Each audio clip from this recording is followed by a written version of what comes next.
Today is Monday, June 19th. What to know about a brutal heat wave that brought severe storms to the east and wildfire concerns to the west. Also, a new report details more concerns with one city's police department, and now the federal government is calling for an overhaul. Plus, one airline says it's figured out the tricks to prevent jet lag, why your Reddit feed might be filled with pictures of just one person, and how much money do you need to be able to call yourself rich? Those stories and more news to know in today's episode.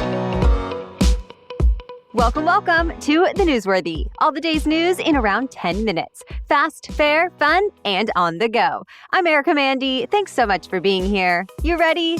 Let's do this. Millions of Americans who live in the South are dealing with a few more days of extreme heat. We are talking potentially dangerous, possibly record-breaking temperatures in parts of the country.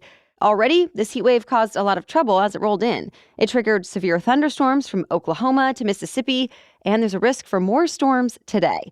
It also brought in winds that have raised wildfire threats in Arizona and New Mexico. Yesterday, Phoenix recorded its hottest temperature of the year so far, 109 degrees. The heat indexes in parts of Texas and Louisiana have topped 120 degrees, and hundreds of thousands of homes and businesses have lost power there, meaning no air conditioning. Several cities have cooling centers open, and many have extended hours. Unfortunately, we have to tell you about more mass shootings that happened over the weekend.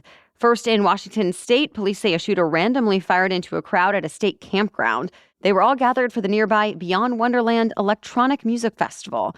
2 people were killed and another 3 hurt on Saturday night, before police say they confronted the shooter and took him into custody. Sunday's festival events were canceled. Then, in a suburb of Chicago, at least one shooter fired into a huge crowd of people who were peacefully celebrating Juneteenth in the parking lot of a strip mall. At least 23 people were shot and one of them died. Several other people were hurt trying to get away. As of this morning, police said they don't know what motivated the shooting and no suspects are in custody. America's Secretary of State is on a high-stakes mission in hopes of easing tensions between the U.S. and China. A top diplomat has not visited China in almost 5 years. But yesterday, Secretary of State Antony Blinken had 7.5 hours of direct in-person talks with China's foreign minister in Beijing. And the State Department called those talks constructive. Chinese state media reports both sides agreed to talk about increasing passenger flights between the two countries and welcoming more students and business people. And both sides also apparently say they're committed to having a more stable, predictable relationship. But there haven't been any major breakthroughs so far. And China's foreign minister said the two sides still remain far apart on issues like Taiwan, that China sees as being under its control, but Taiwan is self-governed and the U.S. treats it as such. Other agenda items include China's alignment with Russia's war in Ukraine, China's human rights record, trade routes, global supply chains, and more. Blinken is still meeting with Chinese officials today, and some reports say there may even be a meeting with China's president, Xi Jinping. The U.S. Justice Department is now calling for an overhaul at the Minneapolis Police Department. It first launched a federal investigation 3 years ago in the aftermath of a police officer killing George Floyd. Now that the investigation has wrapped up, the DOJ says, quote, the systemic problems in MPD made what happened to George Floyd possible. It found patterns of excessive force, racial bias, and discrimination against people with behavioral disabilities, as well as suppression and punishment of protesters and journalists. Plus, U.S. Attorney General Merrick Garland says investigators found several examples of others who were not held accountable for racist conduct until there was a public outcry. The Minneapolis mayor and police chief were with Garland as he announced the results of the investigation. Mayor Jacob Frey promised to use the findings to improve policing in the city. But he also said the city has already been making reforms, like with new violence prevention programs. Minneapolis PD has also started banning neck restraints. But the AG says more work still needs to be done. And now the Justice Department has a new reform plan for Minneapolis that it wants to be controlled by a federal court, though the exact details still need to be worked out. Similar arrangements are already in place for cities like Baltimore and Seattle. Today is a national holiday. Juneteenth commemorates the day when the last remaining Black slaves learned they were free on June 19, 1865, hence the name Juneteenth. The date was actually more than 2 years after President Lincoln's Emancipation Proclamation declaring all slaves free. It took that long for Union troops to deliver the news around the country. Over the weekend, Americans started celebrating with cookouts, parades, and other gatherings. Today, most federal offices are going to be closed along with most banks, and mail will not be delivered. A lot of private employees will have a paid day off, too. We have much more news for you still ahead. But first, a break to thank our sponsor, ZocDoc. While I do think Google and social media can be helpful resources for gathering information and having good questions to ask, I definitely do not think they should be your go-to places for medical information and diagnoses. They can cause unnecessary anxiety and, to be honest, have questionable sources as so-called experts. So when I really need to know what's going on with my health or my family's health, I turn to trusted professionals with the credentials in that specific area instead of random people on the internet.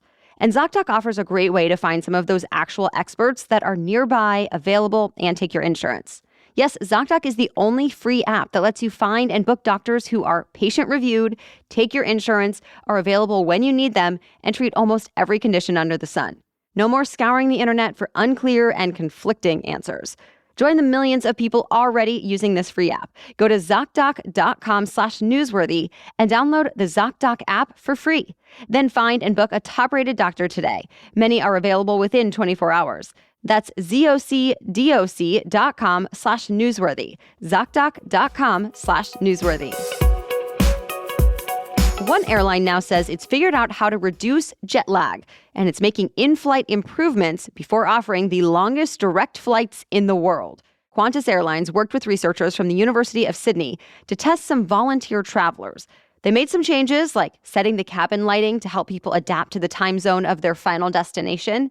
They also led passengers through physical activities, shifted the timing of meals, and served food and drinks designed to either help them stay awake or go to sleep. The volunteer passengers had wearable devices to track their movement, sleep, and exposure to light. They also kept a daily log to note how they felt for a week before the flight, during the trip, and 2 weeks after. Well, the company said in a news release that the unpublished study found that after making these changes, passengers had better sleep quality in flight, and they had fewer jet lag symptoms afterward, like brain fog and exhaustion. Next up, Qantas plans to officially launch 20-hour direct routes from New York and London to Sydney in 2025. And it plans to include the same anti-jet lag protocol. If you've ever gotten a physical, you've probably heard about body mass index, or BMI. But now the American Medical Association is telling doctors not to rely on that metric too much. It explains, saying BMI does not directly assess body fat and that it has caused historical harm. BMI is measured by dividing a person's weight in pounds by the square of height in feet. And with that, people are put into categories ranging from underweight to obese. But the AMA says BMI does not account for differences across race or ethnic groups, sexes, or age. It also says BMI can contribute to stigma around weight that doesn't account for eating disorders, and says it can be problematic if doctors use BMI to treat them. So the AMA now says doctors need to be educated on the issues with BMI and lean on some alternative measures to diagnose obesity instead. The AMA is pretty influential in the medical community, but this new recommendation is just a suggestion to doctors. It is not a strict rule that they must comply with.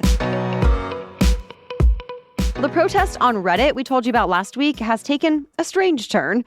Some of the most popular subreddit forums are now back online, but now they're only posting pictures of comedian John Oliver. r/pics, r/gifs, and r/aw decided to poll their subscribers on whether they should continue as normal or only allow the John Oliver content. And John Oliver won by an overwhelming majority. Oliver himself is supportive of this. He's even started posting some of his best pics online to give them more content. Remember, this whole protest started because Reddit decided to start charging the developers of third-party apps. But some of the most popular ones said they couldn't afford these fees and decided to shut down. And that upset volunteer moderators on Reddit who prefer the third-party apps to Reddit's official app. So they started to protest.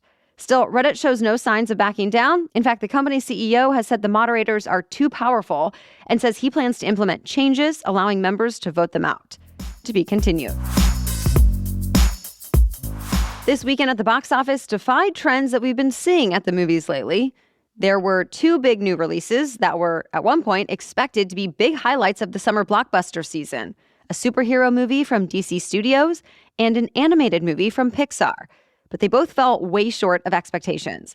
The Flash brought in just over $55 million in the US and Canada, and Elemental brought in about $29.5 million. That's not great considering they each cost about $200 million to produce. So what happened with these two movies? Well, one factor with The Flash could be that it didn't have a traditional promotional pitch. The star of the movie is Ezra Miller, who has been controversial in recent years because of legal troubles. Miller went to treatment for complex mental health issues and did not do publicity before the movie came out.